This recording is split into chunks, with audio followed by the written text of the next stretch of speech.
All right, peace and much love. Zin Uru here. Welcome to the latest message from the Minista. This week's message from the Minista is your own best friend, discipline. Your own best friend, discipline. Or it could be discipline, your own best friend. Tonight we're going to be talking just a bit about discipline and what it means, how that is our own best friend when we're walking through life. It's our discipline that is always there to help us when we are tempted. And what else do we say? We say temptation is your worst enemy. You know, temptation can be our worst enemy, and discipline is our best friend. Remember, when temptation arises, simply be still and do nothing. That's the discipline right there. And we're going to be getting into just a little bit deeper meaning of the word discipline, going over the definitions of the word discipline and also the definitions of the word temptation. And once again, I talked about this, 15 or 20 message from the ministers ago. While we talk about discipline, when we go over the definitions of discipline, we're going to see why I believe that a lot of people have a hard time with discipline in life, especially in the United States, because discipline is something that an authority type figure hands out. You know, the discipline of the police are disciplining, the so-called criminals, even though the real criminals in high places get away, but that's another story. But it's always like the government is disciplining its people to keep them in line, or God is disciplining people. And it gets to be where people associate discipline with punishment. And so a lot of people will walk through their lives living a disciplined life, but they're actually punishing themselves. Or a lot of people will avoid actual discipline in their lives because they want to avoid punishment. But punishment and discipline, they are not the same things. Discipline, it's a way of life. It's a way to attain the things in life. The state of beings, the state of consciousness, the state of health, whatever it is, it's the discipline, the state of athleticism. It's the discipline that we must have to even fulfill our life's purpose. We must have discipline to be moved to our life's purpose. And so this week's message is your own best friend, discipline. And the goal of this week's message is for us to see and know and feel and be that discipline is indeed our own worst friend. And temptation is our worst enemy. So thank you all for being here. Each and every week, I get feedback, and I see y'all coming here, and it's just like, it's like a shining light. I feel your presence here. My house is glowing. We got an extra, got a little salt lamp crystal over here to kind of glow the orange into these beautiful art crystals over here. And, this represents the consciousness that we're in together. No time, no space. It's all of us here together in this place in spirit and in this space in spirit. And just want to send a heartfelt gratitude to those of you who made I get donations every once in a while, and it's just a good feeling to be reciprocated through those donations, no matter how humble or how grand they may be. Each and every one of those donations is truly, truly appreciated from my heart. And I thank you. Because, it's very interesting, you could have been doing anything. You could have been doing anything at this moment. You could have been anywhere. You could have been watching anything else. There's billions of things to watch online. But you chose to watch this message from the minister. You chose to spend your time. You chose to invest your time, your energy, your consciousness into this. And we're all choosing now to really see this, is that we're all choosing to invest our consciousness here in this time and space at this moment, which is an eternal moment. It is an eternal moment. However, in this time and space that I'm experiencing, while I'm speaking forth the word, while I'm saying what I have to say, what's been on my heart this week, what's been on my soul this month, while I'm saying what I'm saying, it's this, there's like a space right here, and this is where our intention is. It's not my intention, it's not your intention. It's the collective intention of God. And we are part of that collective intention of God, and attention. And the ancestors, the intention of the ancestors, the intention of the beings who are here, who we are sustained living because the moisture in the air is a living being. The water in our body is a living being. It's so interesting when we think about this. When we think about just the living body and that we inhabit this living body that is full of other living beings. The water is a living being. The breath is a living being. The heat that's generated from the body, the heat, the fire, that's like the spirit that's igniting the living being. But there's all kind of microbes and bacterias and all these little things working as cells and white blood cells and red blood cells and just this infinite amount.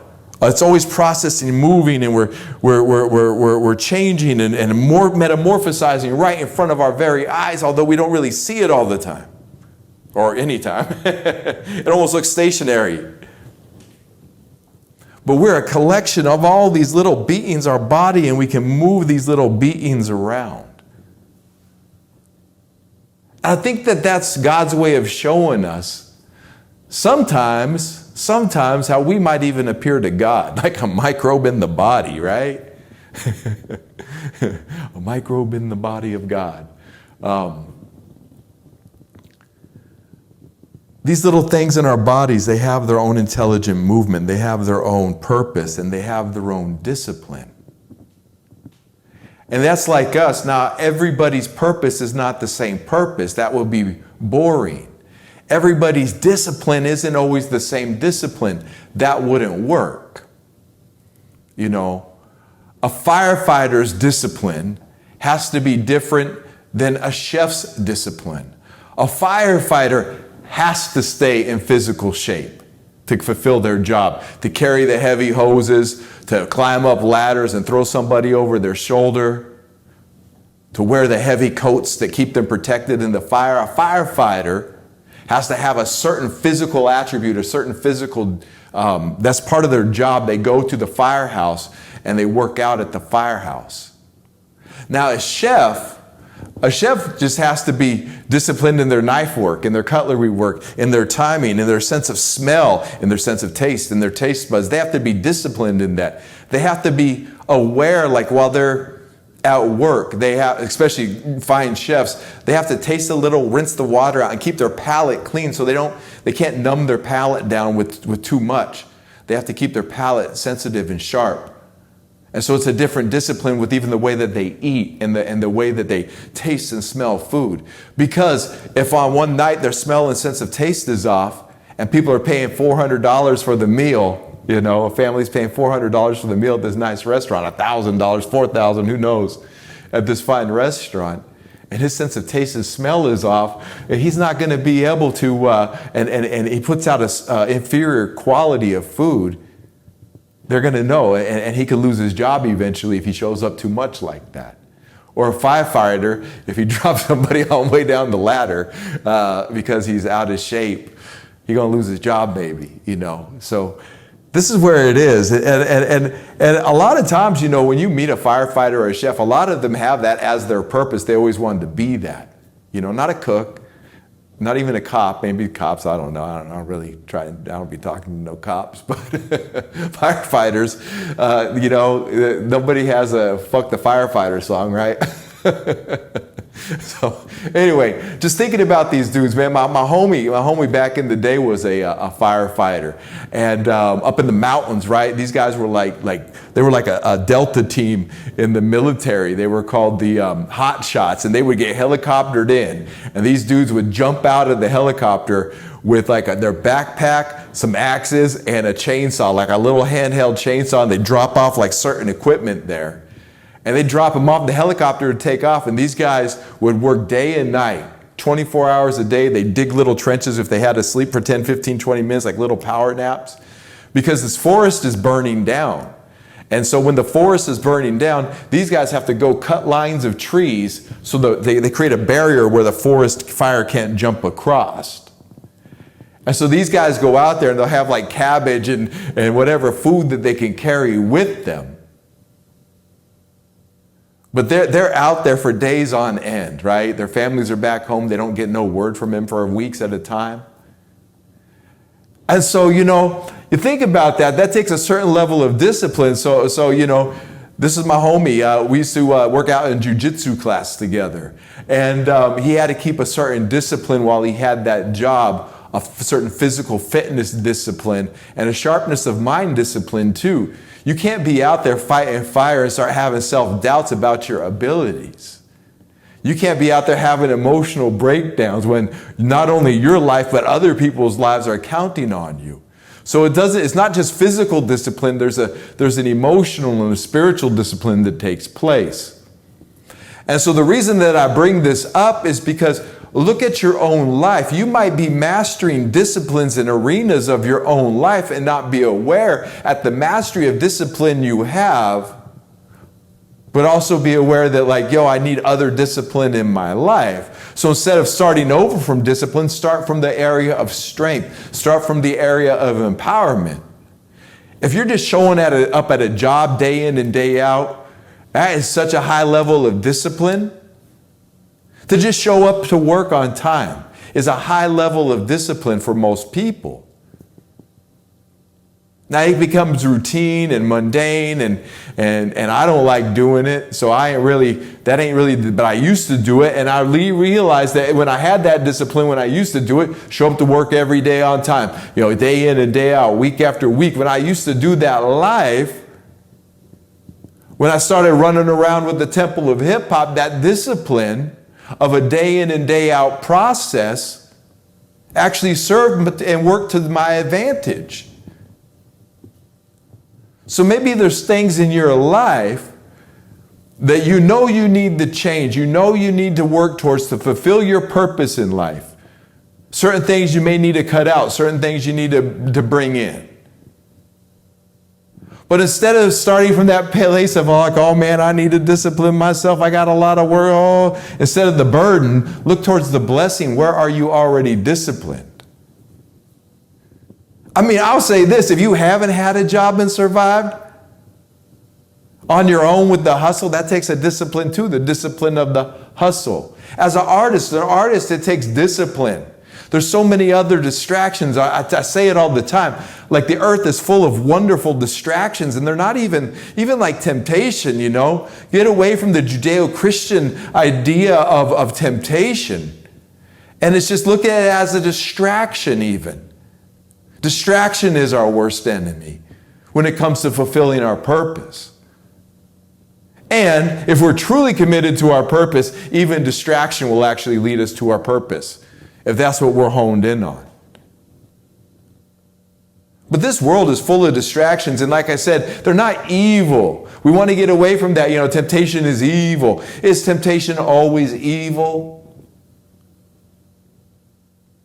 Going out and having a good time with your friends, is that evil? Or is that just, tempting? You got to work on your rhymes. You've got to work on your, you've got to mix your album. You've got to, whatever it is, you've got to write your book. You've got to study hard for the exam the next day. Whatever it is that your purpose is, the discipline that it takes to get to that purpose, to fulfill that purpose. The opposite, the temptation itself doesn't have to be evil. I don't even know how tempting evil actually is. On earth, there are some truly evil things that evil men and evil women and evil this and evil that are doing, no doubt. But the temptation that most of us are facing, it's a distraction. Netflix, it's a distraction. I'm not saying you can't watch Netflix once in a while, but it's a distraction. Unless you're becoming a chef and you're watching the cooking shows, maybe then that becomes, part of the purpose.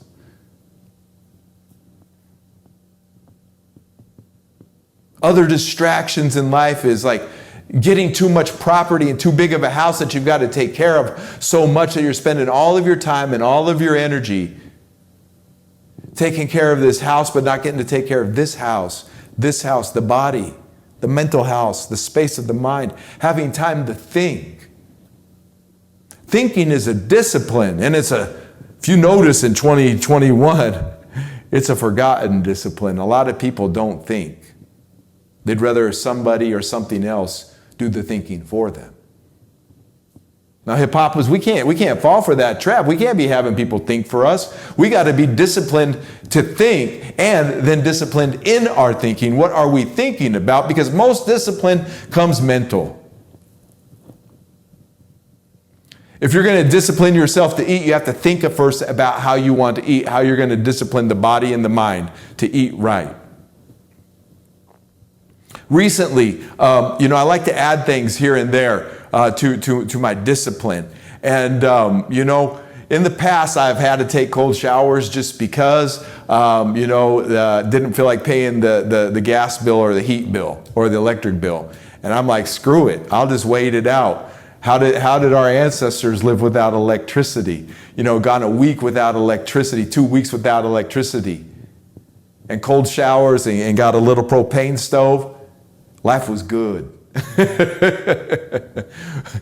But recently, somebody sent me a video about the health benefits of cold showers, and it's something I've been wanting to do. And so, I started the discipline of taking a cold shower every night.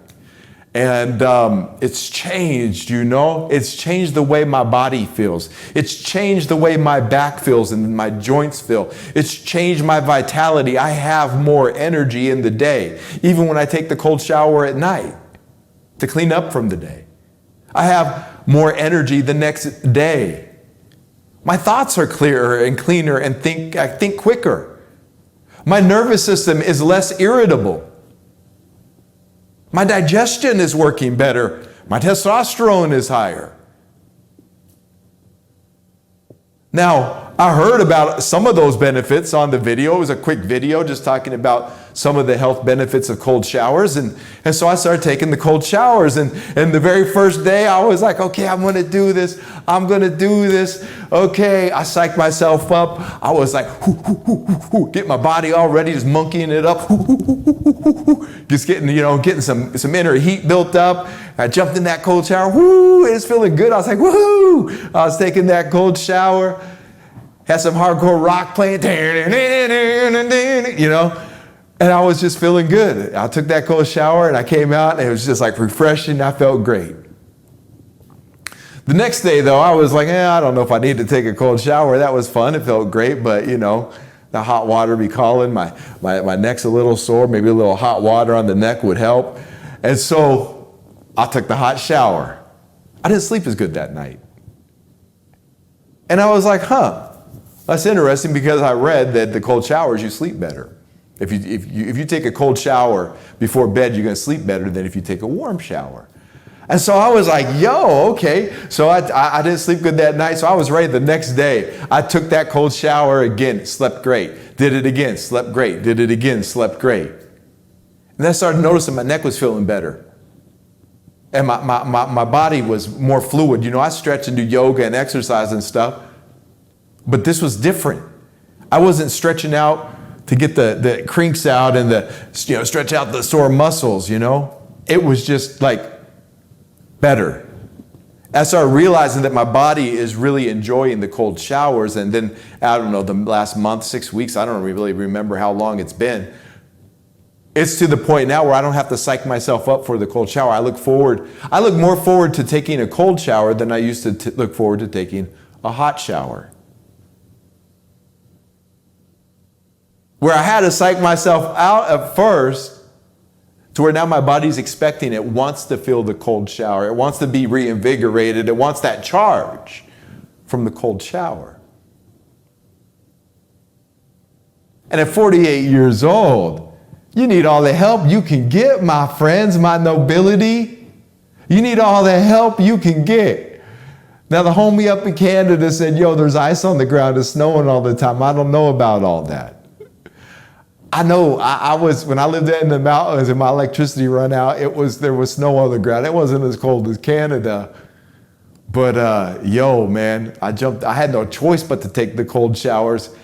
And I slept great. I was warm. Jumped in, get that cold shower, jump out, dry off real quick, throw on the hoodie, throw on the sweatpants and throw a blanket around it, right? The point being is that Discipline is our best friend. And who is the one doing this discipline? We are. So who is the best friend? We are. It's where we come into this, where we be our own best friend. We speak about this often, that in life, especially when you're going towards your purpose, especially when you feel your heart's calling, you're going to have to be your own best friend. Okay? Because others are going to doubt you. And if your mind isn't disciplined, if your heart isn't disciplined, if you are not disciplined enough to see past others' doubts, you will become their doubts.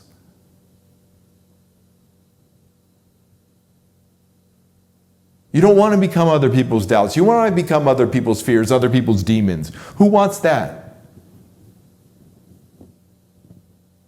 But the first doubts, the first fears, the first demons we have to overcome is our own. We've got to overcome ourselves. We've got to overcome our own shortcomings. And we've got to love ourselves in that process as well. So much of this self-help industry that's going around nowadays is based on the fact that people don't feel good about who they are and where they're at in life. And the solution for that is not to attain a different life. Although that's what I'm preaching here, right?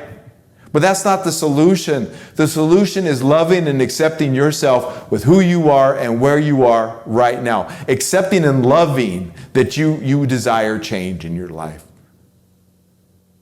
Not judging yourself, not condemning yourself, not looking down at yourself, not feeling less than. No, feeling that, you know what? I feel so good about myself. I care about myself. These are the changes I need to make in my life for my health.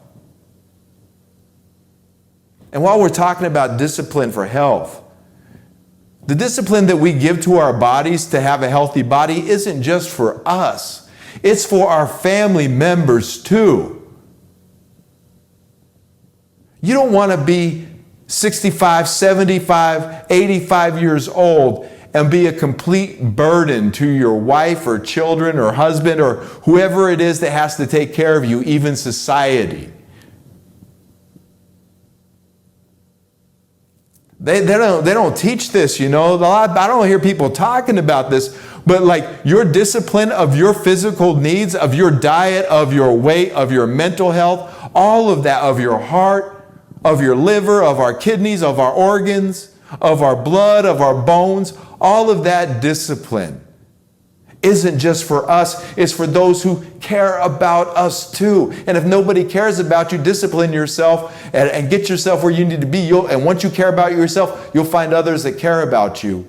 But if you have others that care about you already, family members, children, do you really want to grow up and be a burden to your children because you didn't take care of yourself? Yeah, that's what kids are for. They're supposed to take care of their parents. That's natural. That's the natural laws of nature. That's the way nature works. We look out for one another. But a lot of what kids are having to take care of would have been avoidable with some diet changes. I know, I'm going through it myself with my dad. A lot of the health problems that he's going through that's become this burden that we have to lift up as a family could have been avoided with just some basic discipline on the eating habits. So I urge by nobility, especially if you have children or plan on having children, take care of your health for them. So many, I'm 48 now. I remember my 30s. I lived through my 30s. I'm an experienced 30-year-old at 48. Experienced 30-year-old. And the regrets I have them. But the things that I know worked, I know they worked. And that was my health discipline. That was my day in and day out, keeping myself eating right, keeping myself exercising, keeping myself fit, keeping myself limber. All of that from my 30s is paying off at 48. But I know this, okay? Here's the point about the 30s. When you're in your 30s, your body bounces back quick. It has a way that it deals with toxins. But when you hit 40, your metabolism that works different. This is science. This is actual things that they've observed. Your metabolism changes. The Chinese have known about this for thousands of years. This book right here, The Complete Book of Chinese Health and Healing. I should just bring that up here real quick. This might be the only book you need. The Complete Book of Chinese Health and Healing. And who did this one? Daniel Reed. Daniel Reed, The Complete Book of Chinese Health and Healing. Because it's written for the American. It's not written for somebody it's written for the philosophy and what certain foods that we can find help with, and what they do, and what certain disciplines of our health work towards.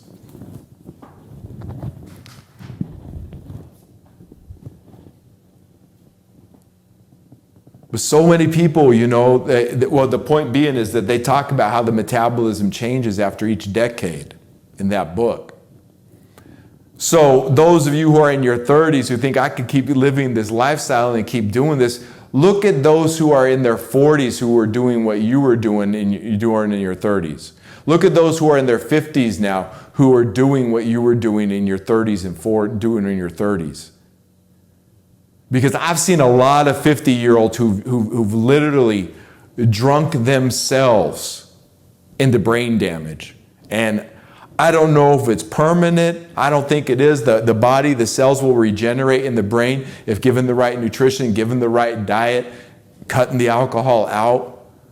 But man, I'm seeing a lot of dudes who drank the same in their 30s, 40s, and now they're in their 50s with serious brain damage.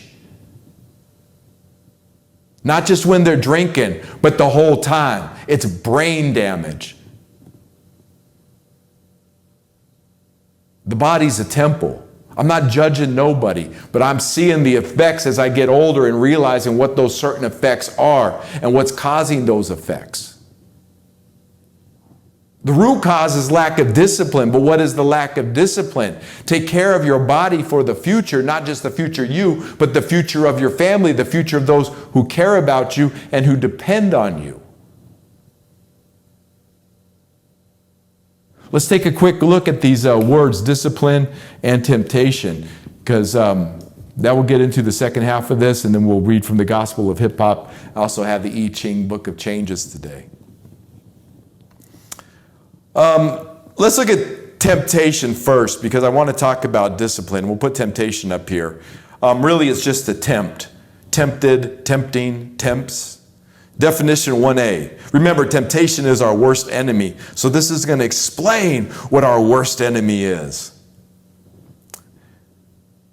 To try to get someone to do wrong, especially by a promise or reward. Promise of reward. Oh, look at that. Look what the enemy's trying to do. Sounds like the devil. Tries to get someone to do wrong, especially by a promise of reward. That reminds me of Jesus in the desert when he's being tempted by Satan. And the third temptation is that the devil says, all you have to bow to, he shows Jesus the kingdoms of the world. And Satan says to Jesus, he says, all you have to do is bow before me, and I'll open up this entire kingdom of the world to you. It will all be yours. And Jesus didn't bow before Satan. He didn't bow before the temptation. He was hungry. He wanted to eat. He was tired. He was worn out. He felt the burden of the Christ at that moment. But yet he decided, no, I'm not going to give in to the temptations of the devil. My Father, my Heavenly Father, is the only one worthy to be praised.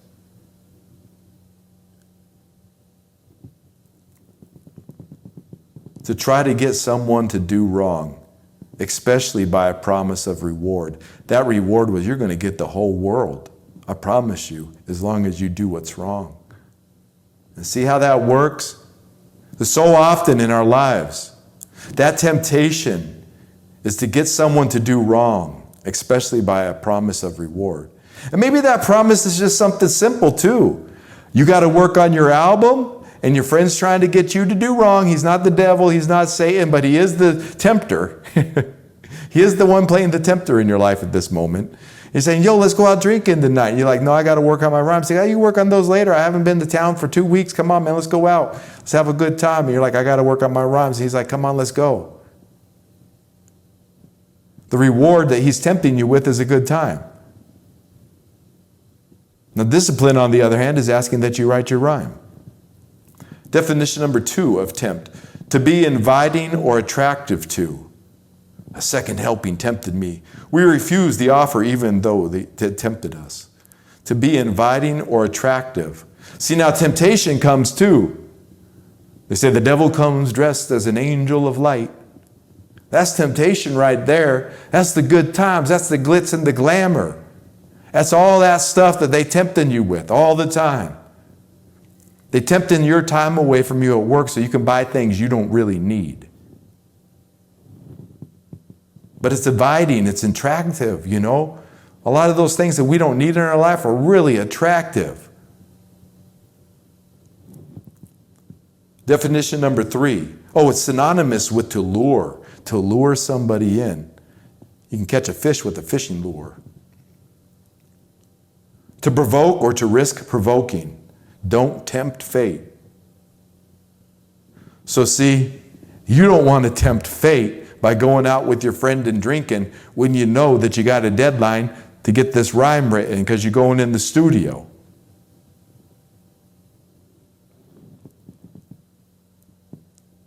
To cause to be strongly disposed. He was tempted to walk out. To be attractive or inviting. Old French tempter from the Latin temptare, to feel. Man, see how they do language like that? That jumps from to feel to try and get someone to do wrong? Just crazy. Just crazy. That's not even... to temptare is to feel. Well, so the Latin word is just to feel. Got to do a little more research on that because it does not look like, this is where the etymology comes in, and grab the Oxford English. And I didn't even notice this earlier when I was reading it. I should have grabbed it. That's a future lesson, because right here we're seeing that temptare, to fill, does not mean anything that tempt does, even though that's the root word of it. So that's where you go in, you go, who changed this word and why did they change it? Because then when we get into temptation in the Bible, to feel, that means that, you know, Satan at that moment was trying to get Christ to feel some certain kind of way, and Christ, in his discipline, decided not to feel that sort of way. It's deep. See why we do definitions on words, because it just changes the depth and what that is of that story, because a lot of people want to feel something. You want to feel something, right? And so if temptation is to feel, and somebody's using temptation, and you want to feel what that feels like, you know, you want to feel what it feels like to go out and have a good time. See how much deeper that just goes, just with that one word and that one part right there. Temptation, the act of tempting, or the condition of being tempted. So the temptation is you being tempted by your friend, and the temptation is also your friend tempting you. Something tempting or enticing. Having strong appeal, enticing. All right, so that's the definitions of tempt. Temptation is your worst enemy. And I say that with all truth, because what other enemy is there but temptation? There's no human that you cannot overcome by living a disciplined life. There's no circumstance you will not overcome by living a disciplined life. You live a disciplined life, you will overcome all temptations and all forms of temptations and all devils who bring their temptation, and even friends who bring their temptation. That is what the root of your discipline is. Now look at the word discipline here. Now we're going to see two things happening simultaneously here. So we want to be very precise, like I said earlier at the beginning of this. We want to look at discipline and understand that discipline and punishment are not the same things, especially when we're speaking about discipline as it applies to the metaphysics or to the physics of our lives and our purpose. Discipline, noun. Training, expected to produce a specific character or pattern of behavior, especially training that produces moral or mental improvement. That's what we're talking about right there. The first discipline. And this I forgot to mention earlier, these definitions is every week, but I got to remember that some people tune in there. This may be the first one. This is from the American Heritage Dictionary, the 3rd edition. These come from the American Heritage Dictionary, the 3rd edition. I choose to read from this dictionary for these messages from the Minista because these are what we here in America, which is the majority of my audience, and even those outside of the United States of America, look to American hip hop, that as kind of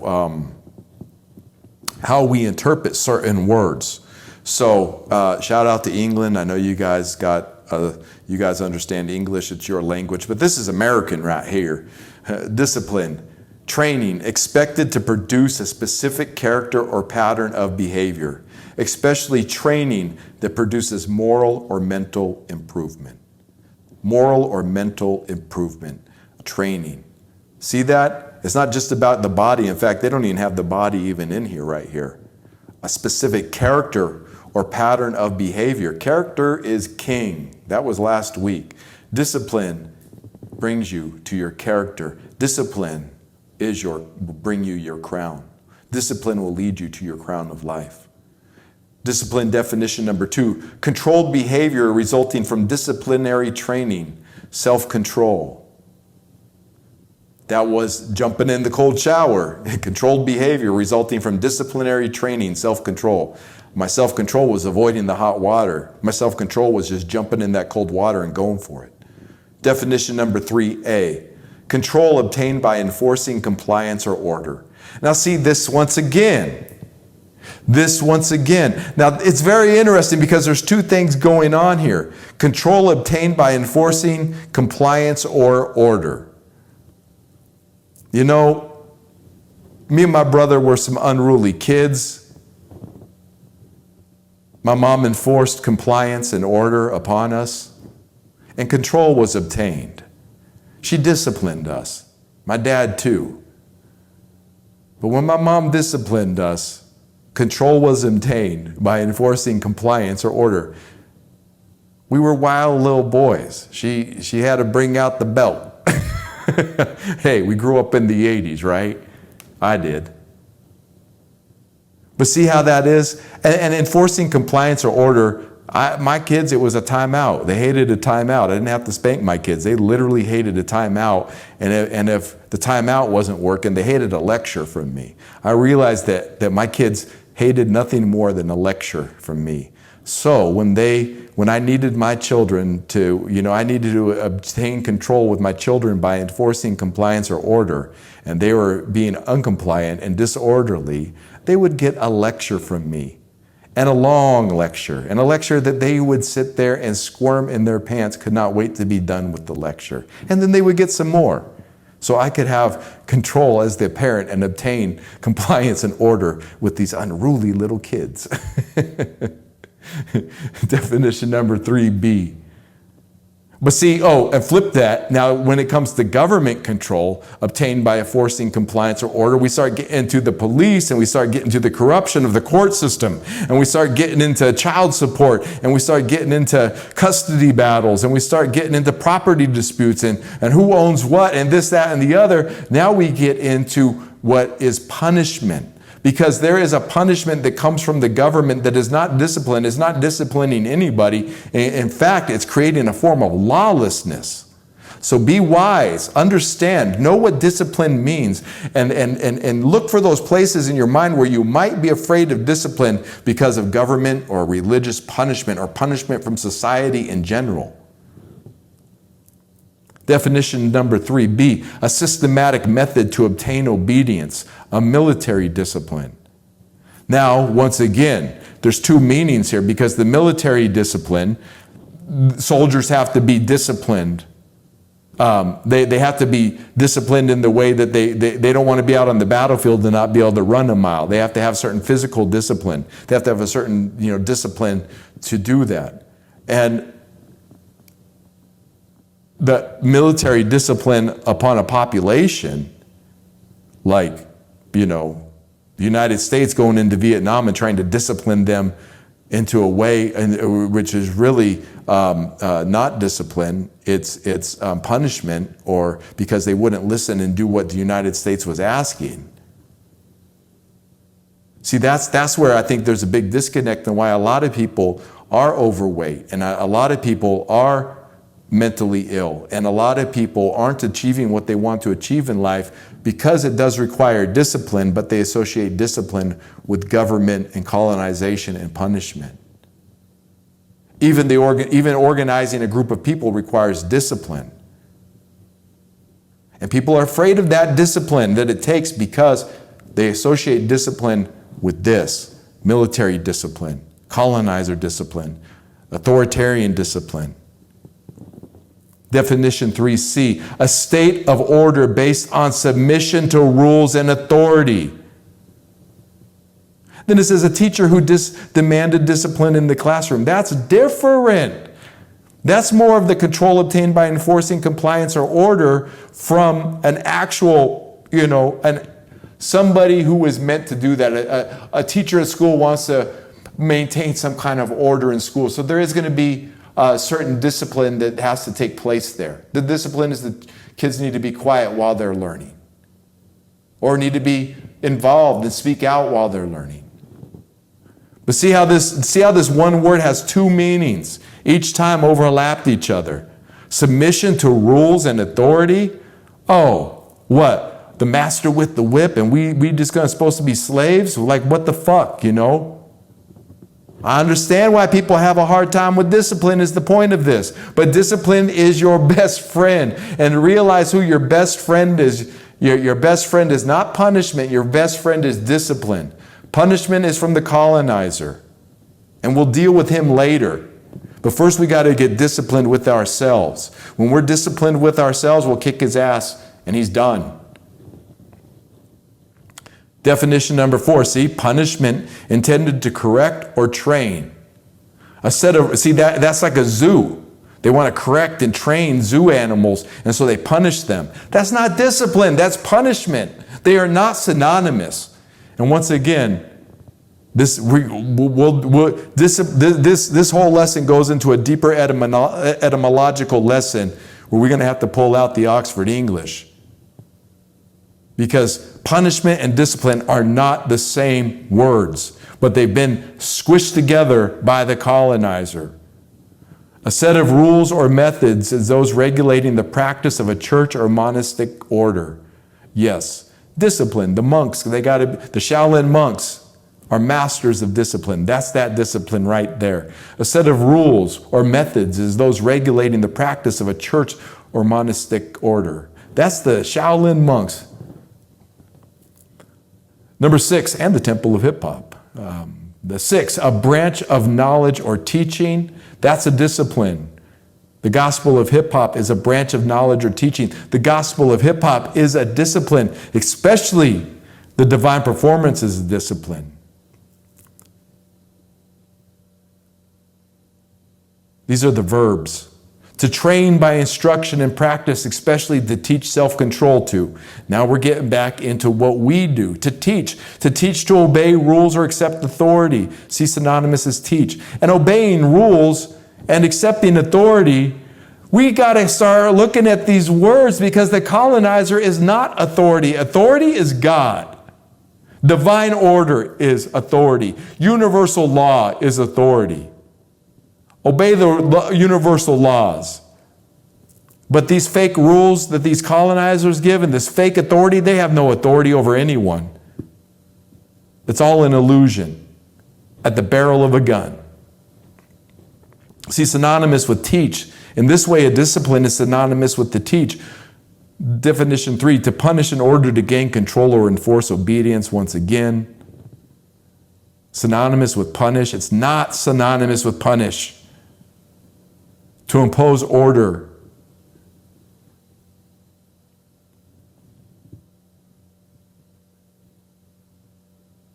You see, it's from the disciplinius, from the Latin word disciplinia, from discipulius, which means pupil, a disciple. The root word for discipline is a pupil, a disciple. How did they get punishment out of that?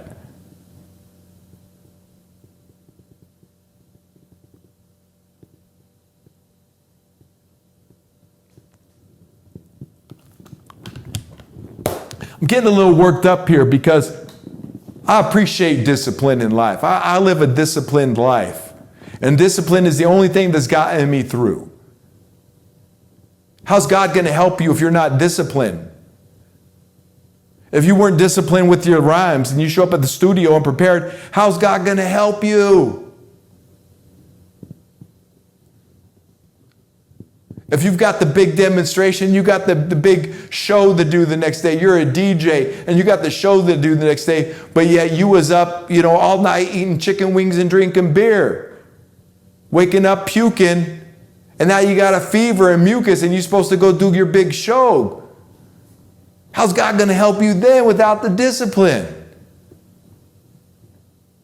And we just see how they've turned the word discipline, which means disciple or pupil. It's a student who is learning a certain way of doing things, a certain pattern, certain time-tested techniques that work, learning about those, disciplining themselves. To punishment from the government and the military? Well, I'll tell you why they would do it.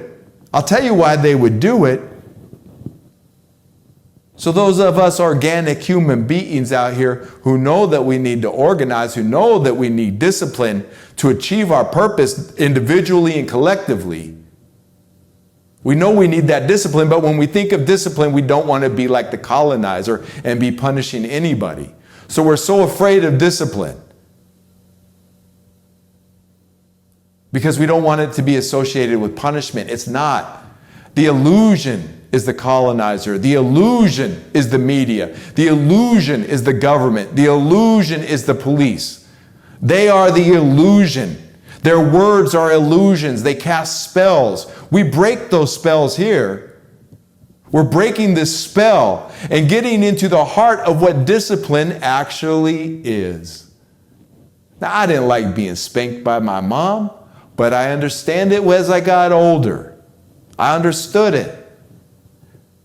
I grew up in the 80s. That's what parents did.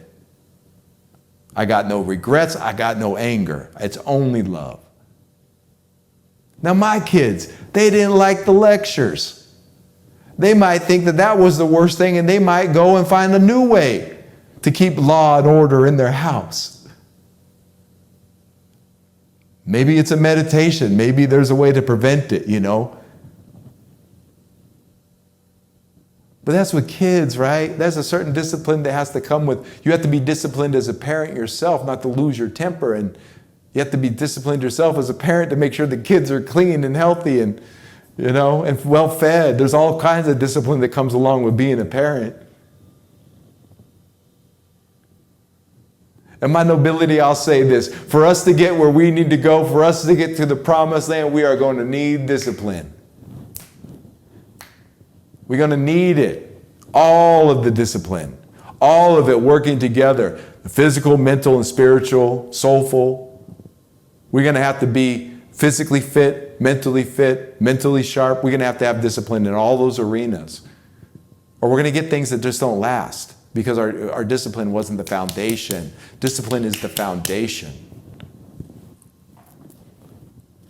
Let's just read from the Gospel of Hip Hop. I'm not going to give a lot of commentary on this because it just really speaks for itself. And there's 4 pages here. So it's a little bit longer message from the Minista tonight, but it's really important. It's going to take discipline to get through this message from the Minista. It's designed this way, my G. Right here, perform discipline on page 156 in the Gospel of Hip Hop. This is the third overstanding, the divine performance, and you can go back and find the one that the Temple of Hip Hop put out where the teacher reads from the Gospel of Hip Hop, which is written by our teacher, KRS-One, that this Perform Discipline, I want to say the last 2 months ago, last month, he's been reading, well, he's on the H lot now, but was reading from the Divine Performance. Go back and find the Perform Discipline one. And this one right here, though, Perform Discipline. My nobility, I've talked about this before. I can see the highlights I've done in here. I bring this up often because our discipline is we go back to the foundation, we go back to the fundamentals, we go back to these principles over and over again. Discipline is a constant. Really all the divine performances are, but with discipline you can live all the other divine performances. Perform discipline. Every day we are faced with opportunities to perform discipline, self-control. The attuned hip-hopper uses moments of temptation to practice restraint, moments of fear to practice faith, and moments of anger and anxiety to practice patience and inner calmness. These are divine performances. See, so right there, when the temptation arrives, be still and do nothing. But when you are afraid, practice your faith. When we are afraid, practice our faith. When we are angry, or if we feel anxious, let us practice patience and inner calmness. These are divine performances. In all actions, use moderation. Temptation, fear, anger, etc. can be used as tests that strengthen your mind and body. Seek balance. Do not overindulge, for this act leads to suffering. Control yourself. Self-control is your only friend, while temptation is your only enemy. Never forget this. And it's a play on the words. That's kind of a play on your own best friend, discipline. The play on the words from this right here. Self-control is your only friend, while temptation is your only enemy. Remember that discipline is self-control. And never forget this. A hip-hop's spiritual strength is not measured by what can be resisted in the flesh. It is measured by that which is resisted in the mind. In order to change or modify your behavior, you must first change or modify the picture you hold of yourself in your mind. What is your perception of yourself? What do you mean to you? How valuable are you to you? How serious do you take yourself? My nobility, write those questions down and put those on your altar. Write those questions down and put those on your bathroom mirror, or put them on the dash of your car. Put those questions on your phone where you're going to see them day in and day out. Give it a week, give it a month. Ask yourself these questions often. Watch how your life changes, because intelligence is the questions we ask, and not so much what we know, but it's about the questions that we ask. What is your perception of yourself? What do you mean to you? How valuable are you to you? How serious do you take yourself? On the inside, what do you look like to you? Do you say often, "Ain't nobody perfect"? If this is how you see yourself, imperfect, then you shall never be even close to perfect. Your affirmation is final. The world will have its way with you. Temptations of all sorts attack unperfected people constantly. Such people actually weaken themselves by affirming and believing that they are imperfect. It's like saying to the world, "Come and get me." Such an affirmation leads nowhere. However, if you even reach for perfection in your own imperfect life, which is perfectly imperfect, such an act will indeed protect you from the world and its temptations. For in the material world, it is not perfection that is needed to protect you from temptation. It is the actual desire for perfection. It is an indestructible shield and sword against the world and its agents of temptation. Never give up. Keep trying. Seek truth. That's right, not my nobility. The world and its agents of temptation. Just seek your perfection, and that will be. Seek your perfection. Strive towards your perfection. That will be your sword and your shield and your protection. Perfection is protection. Next week's message from the minister right there. Perfection is protection. I got to write that down. I have to write that down so I don't forget it.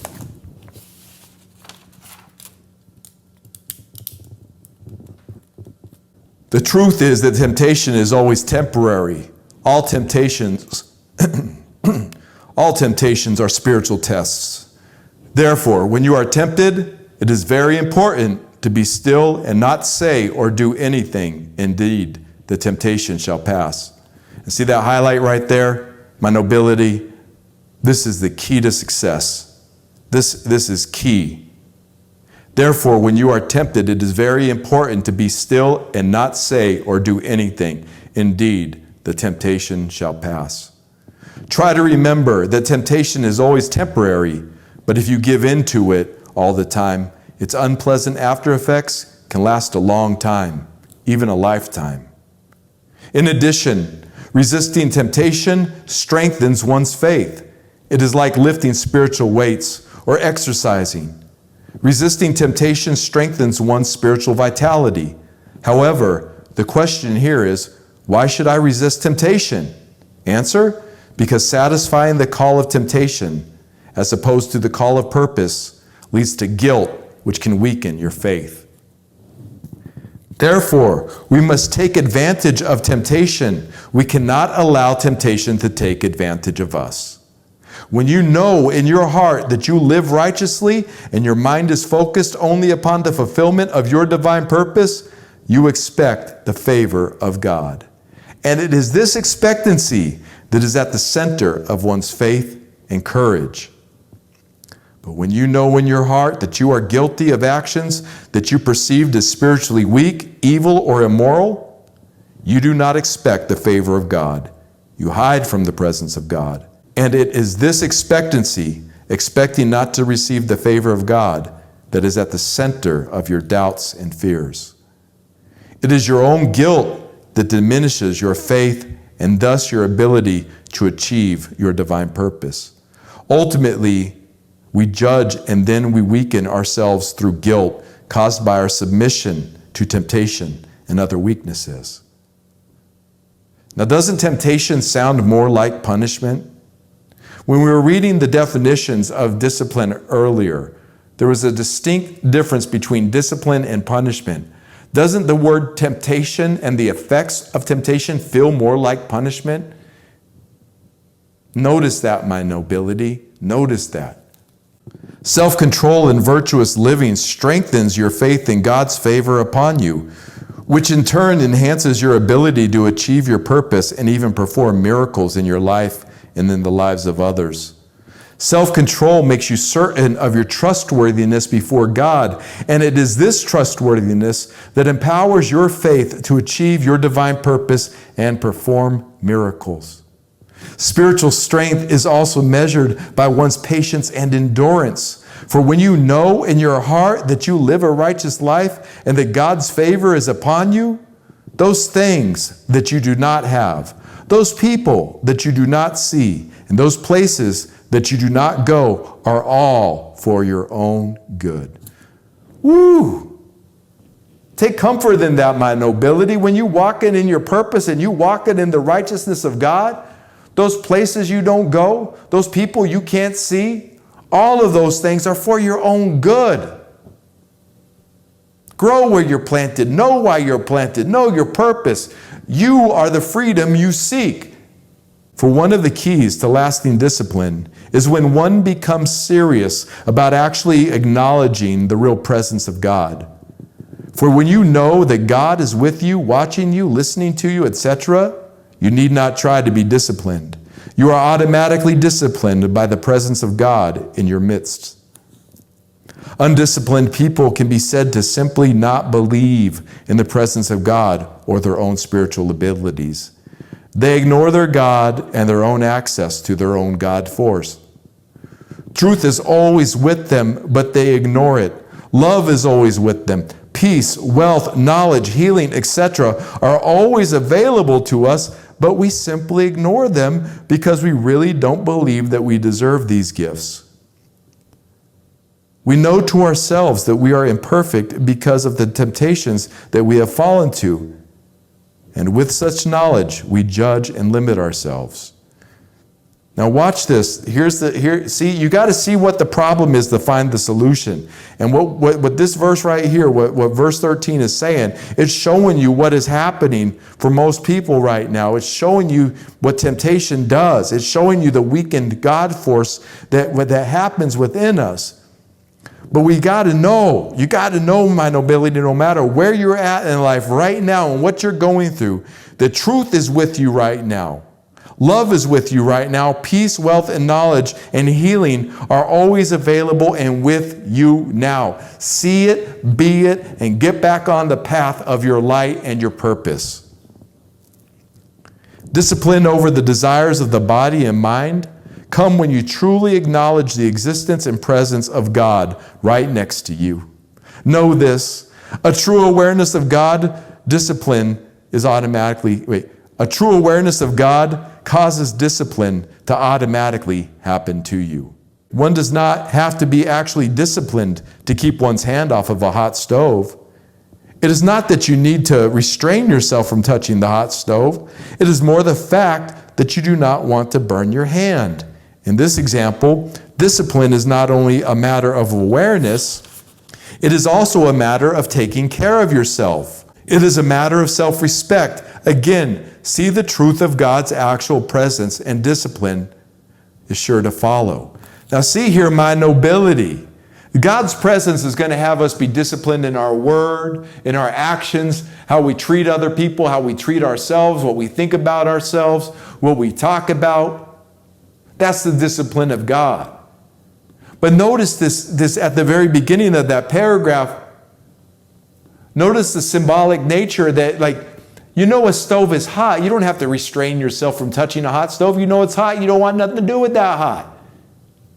It's like that if you drink your whole life too much, if you overindulge in alcohol, you're going to give yourself brain damage. Okay? That's the hot stove. You know that if you eat too much junk food, you're going to be a burden to your kids when you get older. And you don't take care of your body, you're going to be a burden to your kids when you start losing your mind and health sooner than you should have. Let these things, let the punishment of temptation be the deterrent. Once you know what's on the other side of giving into temptation, it's easy. I don't walk in front of a car because I know that car, if a moving car, I'm not going to jump in front of a moving car and get run over because I know that car is going to smash into my legs and maim me or even kill me. It doesn't take no discipline for us not to jump in front of a moving car. Why? Because we know it harms us. So if we know something harms us, that's where the discipline comes in. And this is a way to adjust our sight. When we put God first in everything that we do, we start making decisions based on what God would have for us, what God would see for us, what God wants for us. For the attuned hip-hopper, discipline has more to do with realizing truth and having respect for one's own self than the practice of restraint. The whole divine performance is the disciplinary training exercise designed to produce a hip-hop character behavior that prepares one for leadership and victory over the obstacles of the streets. Therefore, we must remember to use moments of anxiety to perform patience and calm. Use moments of depression to perform joy. Commit to yourself. Bring order to yourself by recognizing and truly respecting only the existence and value of God in your life. Make the conscious decision to value your God. Stop burning your hands upon the hot stoves of the world's temptations. This is spiritual strength. This is a divine performance. Start your discipline practice small by resisting your favorite cake as an example. Try not to overeat. Speak less. Turn off or unplug the television. Cease listening to the radio. Go on to resist argument and gossip. Begin repeating an affirmation or prayer regularly. You might want to attend places of prayer. That right there, there's the instructions right there to get on your path of discipline, right there. Paragraph 18. Paragraph 18. 18 principles of the divine performance, paragraph 18 right there. That's the beginning of discipline. Those are the examples. Here we go with 19 with more examples. Practice fasting from junk foods, recreational drugs, intoxicating drinks, lustful desires, unproductive conversations, and even the careless spending of money. In these examples, the achievement of discipline is a matter of spiritual self-respect, which leads to physical self-control. Now may be the time to truly care for yourself and most of all value yourself. These lead to discipline. The teacher practices withdrawing his senses from the happenings of the material world. With this performance, the teacher escapes the inconsistent and sometimes dangerous events of the world. But the teacher is mindful not to become too distant from those whom he is teaching. Balance is the key. If you have proven your discipline and self-governance, you can indulge in worldly temptations at times. The practice of discipline is not to abstain from the happenings of the physical world. It is to be strong enough to stop and start such activities at will. The teacher is simply free from addiction. In fact, when it is pleasurable to abstain from pleasure, one can be called the teacher. When one looks forward to moments of self-restraint, one can be called teacher. The teacher is unattached and mentally independent. And in my nobility, fasting, intermittent fasting is great for this, because once you really realize, you move past the hunger and you move past the need for hunger and the fulfilling of the hunger even when you don't need food. How often do people get hungry when they don't even need food?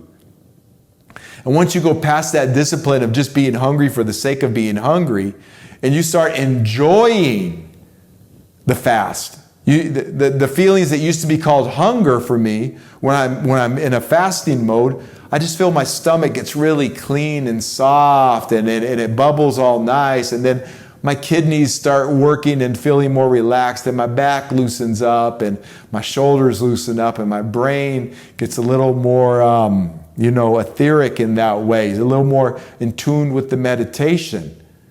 And so I enjoy those feelings during that intermittent fasting, those moments where my stomach is empty. I enjoy those moments more now than I did the food that I used to eat.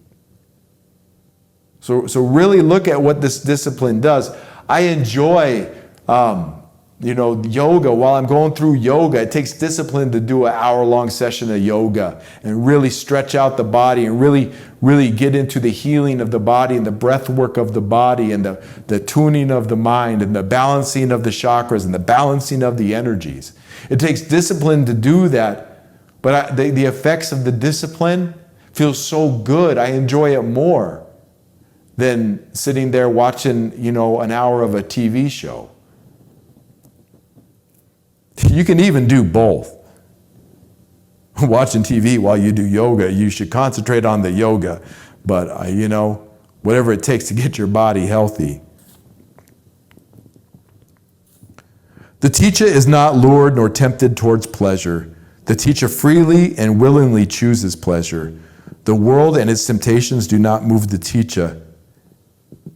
As Henry Frederick Emile has pointed out, the man who has no refuge in himself, who lives, so to speak, in his front rooms, in his outer whirlwind of things and opinions, is not properly a personality at all.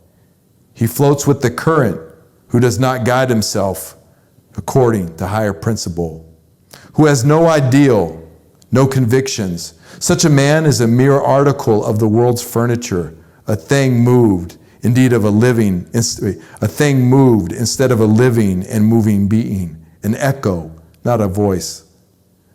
The man who has no inner life is the slave of his surroundings. As a barometer is the obedient servant of the air at rest, and the weathercock, the humble servant of the air in motion. Perform discipline. A lot of information and knowledge there, my nobility, a lot. And this is, to me, is The alchemy of discipline, the key to discipline right here. When those things that you had to discipline yourselves to do become enjoyable and the pleasure. Meditation is a pleasure. Yoga is a pleasure. Eating right is a pleasure. Exercising is a pleasure. Thinking right is a pleasure. Feeling younger from the discipline is a pleasure. Like sleeping a good 8 hours is a pleasure. I know it takes discipline to rest. Resting is a pleasure. I think we all agree on that, but why don't people rest if it's a pleasure? But they go and seek all these other pleasures that don't even give them rest when rest is free. Get that rest. Proper rest is a pleasure. Proper sleep is a pleasure. The point being is that discipline is not a punishment. Discipline is a pleasure. Those things that are good for us, working on our rhymes is a pleasure. Waking up not hungover, pleasure. You see what I'm saying? You see what the alchemy is there that the teacher's saying in the gospel of hip hop? When your discipline becomes your pleasure. A lot of people miss that. And flip that, like the cold showers I was talking about earlier. It's a pleasure. Saving a ton of money on heating. Saving a ton of money because I'm not sitting there in the hot shower just like, oh. My body's rejuvenated. Like I come out all tingling. It's like, it's a pleasure. I mean, it's an absolute pleasure. Okay? It wasn't a punishment. I wasn't punishing my body. It was a pleasure. I've said this before, but I used to live on a hill, right? And this hill was a world-class cycling hill. Like people would get on there like, on 10, 15, 20 speed bikes, I don't know, but the ones where they bend over and it's got the thin tires. This long winding road, and they could go up it, climb up, and then zip back down it real fast. World-class, world-class, like the best in the world have to work and train to get up this hill and then come back down. And coming down is as much discipline because they have to know how to move the bike, not run into a car, not go off the ledge, not go over a rock. So the going down isn't as much of the reward because they had to be. I talked to a biker one time. He's telling me that it's more work to get down the hill than up the hill. He has to be more alert, but it's the thrill of going down the hill and the agony of going up the hill. But this hill, right, I would see people who were out of shape and bad, and they're just punishing themselves trying to go up this hill. Just, trying to force themselves up a world-class hill. That's why, and the advice of the gospel of hip-hop is great. You ease ourselves into our discipline. We ease ourselves into it. You could even throw on the warm water and then hit the cold water and go back to the warm, or go on the warm water, hit the cold water, and then be done. Ease into it. Lessen the intake. When I've seen people who quit smoking, if they're disciplined, or quit drinking, if they're disciplined, what they do, they don't quit cold turkey, they just wean themselves off. Coffee is a great way to do it. You go cold turkey and coffee, you might be irritated the next day. You might, have a headache the next day, whatever it is from the caffeine. So you just water down the coffee. You take it's like you take 1 cup a day, you cut it down to half a cup a day, half a cup a day, half a cup a day, then a quarter cup a day, quarter cup a day, then you just water it down and you're done. Take 2 weeks to break you of coffee that way. That's discipline, gradually easing into the discipline. Like the bike. Go on a little ride around a nice neighborhood or a park. Gradually build up to those hills so you're not punishing yourself on those hills as a metaphor, as an example. Don't punish yourself with discipline. That doesn't even make sense. Oh, I didn't work on my rhymes for the last month, so I'm going to force myself all week long to just work on my rhymes nonstop to where I'm tired. I don't even want to write no more. There's no joy in it. My hand hurts. I don't even know if they work. I'm tired of writing. You see what I'm saying? No, gradually get back into the discipline. Work on 8 bars, then work on the 16, then work on the song. Gradually work your way up to that. Whatever it is in your life that you're doing that you need discipline for, work yourself gradually into it. Sometimes we stumble along the way, pick ourselves up. That takes discipline. It takes a mental attitude, takes a mental discipline not to feel guilty all the time. Minister G. Simone, hip-hop acronologist G. Simone. Guilty, giving up inspirational living towards yourself. That's the acronym she has for guilty. Giving up inspirational living towards yourself. Be inspired. Let the discipline inspire. If you fall, you make a mistake, find out what it is. Go in earnest prayer before God. Ask for forgiveness. Ask for guidance. Move forward with the discipline. Take yourself seriously. When you like the reason discipline comes like this is because I take myself seriously. Everyone I know who has discipline takes themselves seriously, takes their lives seriously, to be mentally disciplined, the way they think about life.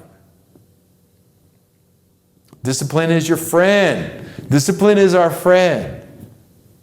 What was the name of this? Your own best friend, discipline. Your own best friend is discipline. I'll close with the I Ching, and then we'll talk about energy and discipline. Don't let me forget to talk about energy. We got the I Ching, the ancient Chinese book of changes. I opened this up as mystery pick today for tonight's topic, and it was interesting that this led me to discipline. Put this up here. It's verse 19 in the I Ching, which is called Lin Approach. And you can see the symbol up here. The trigram is the hexagram, is earth over lake. Earth over lake. And that's a very interesting hexagram. In the I Ching, these hexagrams, these lines, each set of 3 lines, whether it's broken, the pattern is broken or unbroken or solid, and you can see that earth over lake, it creates a mental picture. What do you imagine with the earth over a lake? Whenever I think of earth over a lake, there's a couple things that come into mind. One is that there's, you could see like where these watering holes are, and they're inside like a cavern or something. So there's literally earth over the lake, like acting as a canopy over a little lake inside. But really, earth over lake too, the other main vision is that you're looking in the reflection of the lake, and you see the earth in the reflection, like a mountain that is higher than the lake, and it's reflected down into the lake. That's the earth over the lake. So while we read this approach, it says Lin, approach, think of reflection here. Think of an earth over the lake.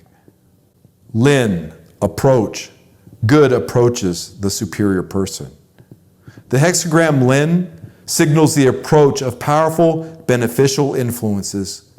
Just as the winter solstice heralds the return of spring, the appearance of this hexagram marks a similar movement towards light and growth. Progress and success are assured now to those who persevere on the path of truth. And my nobility, perseverance is discipline. To maximize the opportunity implicit in this moment, it is important to cultivate a proper attitude. It is easy during good times to relax our inner discipline and fall back into incoherent thoughts and actions. Allowing one's ego to take over in a moment of success is a sure means of ending the progress that has begun. The growth that is at hand was made possible by conscientious behavior, and continuing carefully along that path is our only means of coming into full possession of it. A steadfast modesty and acceptance, whether external conditions are good or bad, is the mark of the superior person. In yourself, maintain balance, equanimity, and humility in times of accomplishment. With others, remain patient, tolerant, and gentle. Clinging to these principles assures you of a time of joy and prosperity. The first line, meet the beginning of good times with a correct attitude. Do not depart from equanimity into ambition and desire. Second line, alliance with the sage ensures progress in good times and bad. Accept external conditions and maintain inner discipline. Third line, There is danger relapsing into impurity and irresponsibility. An influential person must take care to uphold proper principles or misfortune occurs. Fourth line, remaining open to the abilities of others, whatever their position, ensures a greater success. The fifth line, help from others and from the sage is attracted by modesty and correctedness. One who acts alone out of his ego cannot achieve lasting success. And the sixth line, a great-hearted person achieves great progress. Guide others by allowing the sage to guide you. And remember, the sage is your higher self, is the Christ, is the God force. That's the sage. And what I found interesting when it's talking about that discipline and the way that this relates to discipline and what this is good to close on is that, and energetically speaking, as I said before, is that oftentimes when we say, hey, I need to make these changes in my late life, I need to stop doing this, I need to put this bad habit down, and we put the bad habit down, and then all of a sudden we start empowering ourselves and we start feeling empowered. A lot of times people fall back into the ego and go back into the temptation at that moment. It just happens. They get cocky. They get arrogant. I'm starting to achieve my goals, and they start getting arrogant. I see it all the time. You see it all the time. I've done it. Ain't no judgment here. But see what happens, you get on the path of discipline and stay on the path of discipline day in and day out. The self-restraint, the inner discipline, the inner sight, the inner knowing. Not getting cocky about it, not getting into the ego, not getting arrogant about it. Because you start becoming a superior man, you start becoming a superior person, a superior woman. You start being superior at what you do, it's going to breed jealousy. And if you're going to be cocky and arrogant in that jealousy, and in the midst of that, you're going to go into that ego now that you've achieved something, you'll fall back into it. You'll fall out of your favor with the universe. And this is physics.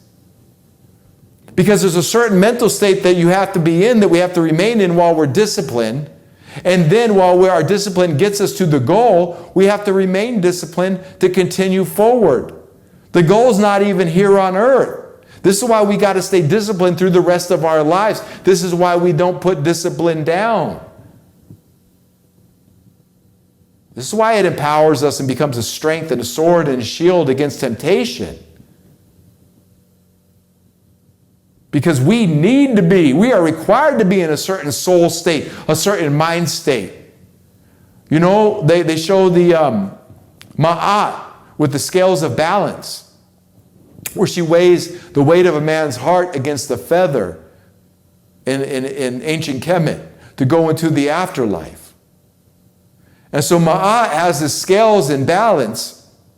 But if somebody's heavy-hearted, their heart doesn't weigh as light as a feather. They have to recycle and reincarnate and learn their lesson again. So it's very important that we stay in our discipline, that we stay in our joy, so that when we do leave this place, we're lighthearted, we're warm-hearted. That's the symbolism there. So if you got goals to achieve and you start achieving those goals and it starts feeling good, which it does, it feels good, stay even more disciplined. Get even more discipline. Practice even more discipline. Because it's going to raise you higher. It's going to take you further. It's going to make you stronger. Getting stronger. You know? That Rocky theme, dun dun dun dun dun dun dun dun dun dun dun dun dun dun dun dun dun dun. Yo, that's discipline, Rocky. You know that discipline. And don't fall off like he did in the third movie and get his ass kicked by Clubber Lang because he forgot his discipline. He got in his ego. He got in his arrogance. You know. He lost to Apollo Creed the first movie, came back, trained even harder, beat Apollo Creed the second movie. got world famous and rich and got soft. He achieved his goals, lost his discipline, and then as somebody who was hungrier than him, who was more disciplined, came along and kicked his ass. Mr. T, Clubber Lang, kicked Rocky Balboa's ass. And so Rocky had to get back into his roots, get back into his discipline to fight again. Well, that's the metaphor right there. Stay in your discipline as you achieve our goals. We got to stay in our discipline. That's the energetic discipline, and that's what we'll close on. Your energy is sovereign, my nobility. The way you feel inside should never, ever, ever be dictated by any outside force. I'm not saying people won't say things that may irritate you, or I'm not saying people won't say things that may feel good and loving and make you feel good. But the way you feel inside, if people is throwing emotional poison at you, if people is throwing gamma waves at you and narcissism at you, be still and do nothing. Allow their tempting moment to pass. Let that temptation that they represent pass. Don't even get involved. When the narcissist is trying to make you feel guilty and ugly because they feel guilty and ugly, just be still and do nothing. Allow that tempting moment to pass. Don't let other people's energy infiltrate your sovereign energy within you. And to me, that's the ultimate discipline. That is God's presence. When we feel good about ourselves, we feel good about life all the time, not dependent on anybody or outside forces. Become immune to other people's narcissism. Become immune to other people's criticism. Just be immune to it. Sometimes the pain is there and it acts as a catalyst, I know. But your energy is sovereign. Your inner energy, your energy is sovereign. Your God force is sovereign unto you. Let no man or no woman or no institution or no media cause you to be afraid, cause you to be anxious, cause you to doubt. That's the ultimate discipline right there, and that's the God force. My nobility, as you go forward this week in your God force, in your Christ, in your hip hop, shout out the hip hop too, the 9 elements, breaking, MCing, graffiti art, DJing, beatboxing, the street fashion, street language, street knowledge, and the street entrepreneurialism. The performance arts require discipline. The fashion requires discipline. The knowledge requires discipline. The entrepreneurial requires discipline. The speech requires discipline. The 9 elements of hip hop require discipline. Our hip hop requires discipline. To be hip to our hop requires discipline. To get to hip hopia requires discipline. To build community requires discipline. I am hip hop. To say that and be that and become that requires discipline. And it requires discipline, my nobility. Go forward in your week, disciplined hip hop. And there it is. Peace and so much love to you. Hey!